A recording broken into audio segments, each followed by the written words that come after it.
ಅವರೆಲ್ಲರೂ ಹಿಂದಿರುಗಿ ಬಂದಾಗ ಉಳಿದ ಶಿಷ್ಯರ ಸುತ್ತಲೂ ಜನರು ದೊಡ್ಡ ಗುಂಪಾಗಿ ನೆರೆದಿರುವುದನ್ನೂ ಧರ್ಮಶಾಸ್ತ್ರಿಗಳು ಇವರೊಡನೆ ವಾದಿಸುತ್ತಿರುವುದನ್ನೂ ಕಂಡರು.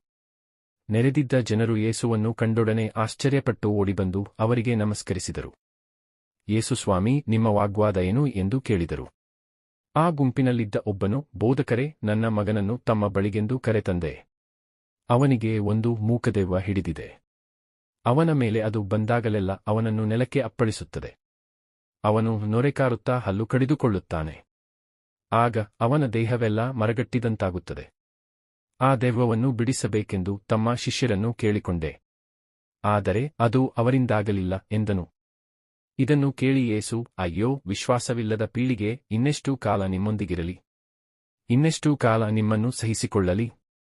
ಅವನನ್ನು ನನ್ನ ಬಳಿಗೆ ಕರೆದುಕೊಂಡು ಬನ್ನಿ ಎಂದರು. ಆಗ ಆ ಹುಡುಗನನ್ನು ಯೇಸುವಿನ ಬಳಿಗೆ ಕರೆತಂದರು. ಯೇಸುವನ್ನು ನೋಡಿದಾಕ್ಷಣ ಆ ದೆವ್ವ ಹುಡುಗನನ್ನು ನೆಲಕ್ಕೆ ಅಪ್ಪಳಿಸಿ ಒದ್ದಾಡಿಸಿತು. ಹುಡುಗ ಹೊರಳಾಡುತ್ತಾ ನೊರೆಕಾರಿದನು. ಯೇಸು, ಇವನಿಗೆ ಎಷ್ಟು ದಿನದಿಂದ ಹೋಗಾಗುತ್ತಿದೆ ಎಂದು ಹುಡುಗನ ತಂದೆಯನ್ನು ವಿಚಾರಿಸಿದರು.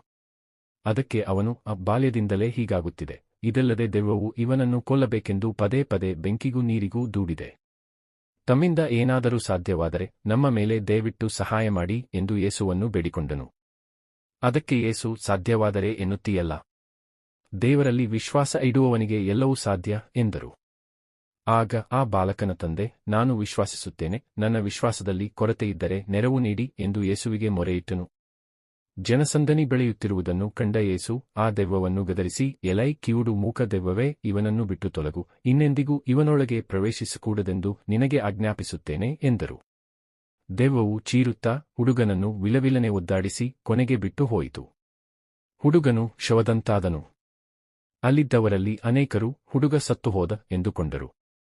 ಆದರೆ ಯೇಸು ಅವನ ಕೈಹಿಡಿದು ಎತ್ತಲು ಅವನು ಎದ್ದು ನಿಂತನು. ಅಂದು ಯೇಸು ಸ್ವಾಮಿ ಮನೆಗೆ ಬಂದಾಗ ಶಿಷ್ಯರು ಪ್ರತ್ಯೇಕವಾಗಿ ಅವರ ಬಳಿಗೆ ಬಂದು, ಆ ದೆವ್ವವನ್ನು ಹೊರಗಟ್ಟಲು ನಮ್ಮಿಂದೇಕೆ ಆಗಲಿಲ್ಲ ಎಂದು ಕೇಳಿದರು. ಅದಕ್ಕೆ ಯೇಸು, ಈ ಬಗೆಯ ದೆವ್ವವನ್ನು ಹೊರಗಟ್ಟಲು ಪ್ರಾರ್ಥನೆಯೇ ಹೊರತು ಬೇರೆ ಮಾರ್ಗವಿಲ್ಲ ಎಂದರು.